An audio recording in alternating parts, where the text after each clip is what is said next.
মিশকাত পর্যন্ত আমাদের এইটা মান স্বীকৃতি হতে পারে, বেশির থেকে বেশি, এর নিচে আর নয়।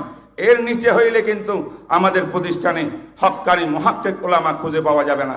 ওই বলছেন ডাক্তার হবে, ইঞ্জিনিয়ার হবে, বৈজ্ঞানিক হবে, দার্শনিক হবে। হ্যাঁ, এটারও দরকার আছে, কিন্তু দার্শনিক আর বৈজ্ঞানিক হওয়ার জন্য তো আমরা কাইমাশা মুরব্বীরা করে নাই। তাহলে আরেকটা প্রতিষ্ঠান এমন দাঁড়ানো হোক যে প্রতিষ্ঠানে একদম নিচের থেকে ইংলিশ বাংলা সহ সব কিছু সহ আমরা ইসলামিক স্কুল করব।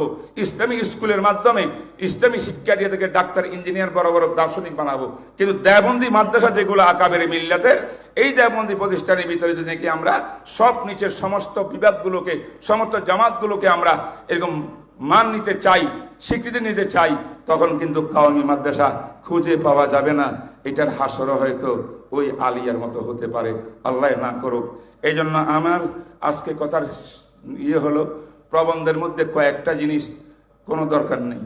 এই কথাগুলো সব হাইয়াতুল উলিয়া, বেফাকুল মাদারেস, উলামায়ে কেরাম, যারা বোর্ডের কর্ণধার, তাদের কাজ তারা করে গেছেন।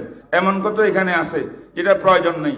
এখানে এক নম্বর প্রয়োজন হলো আমাদের মুরব্বীরা যে স্বীকৃতির ব্যবস্থা করেছেন, এটা বাস্তবায়ন কেন হচ্ছে না, এটার জন্য আজকে মুরব্বীরা দাবি তুলতে হবে। আমরাও মুরব্বীদের কাছে বলবো, দাবি জানাবো যে হযরত এখনই সময়, আপনারা একটু দাবি তোলেন, আপনাদের নেতৃত্বে আমরা কাজ করব, আপনাদের নেতৃত্বে কাজ করব, উপদেষ্টার সঙ্গে বৈঠক করব, আরো যেখানে যেখানে বলতে হয়। আমাদের ইতিমধ্যে বৈঠক কয়েকটা হয়ে গেছে, কিন্তু হাইয়াতুল উলিয়া বিভাগকে, বোর্ডকে বাদ দিয়ে নিজেরা যতই মিটিং সিটিং করে, এটা ফলাফল বেশি ভালো আসবে না, বরং ওদেরকে নিয়েই আমাদের উপদেষ্টাদের সঙ্গে বৈঠক করতে হবে।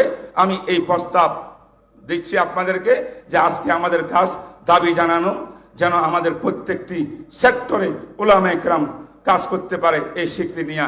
নাইলে বিরাট বড় বৈষম্য হবে, যে বৈষম্যের বিরুদ্ধে এত কোরবানি, এত শাহাদত, এত রক্ত উলামায়ে কেরামের, ছাত্র জনতার, কওমি ছাত্র, স্কুলের ছাত্র, কলেজের ছাত্র, সেই বৈষম্য নিয়ে যে কাজটা হয়েছে, এখনো যদি কয় মাসের ভিতরে এত বড় বৈষম্য থাকে, তাহলে এর দুঃখ আমাদের রাখার জায়গা থাকবে না। তাই এটা অবশ্যই বৈষম্য দূর করতে হবে।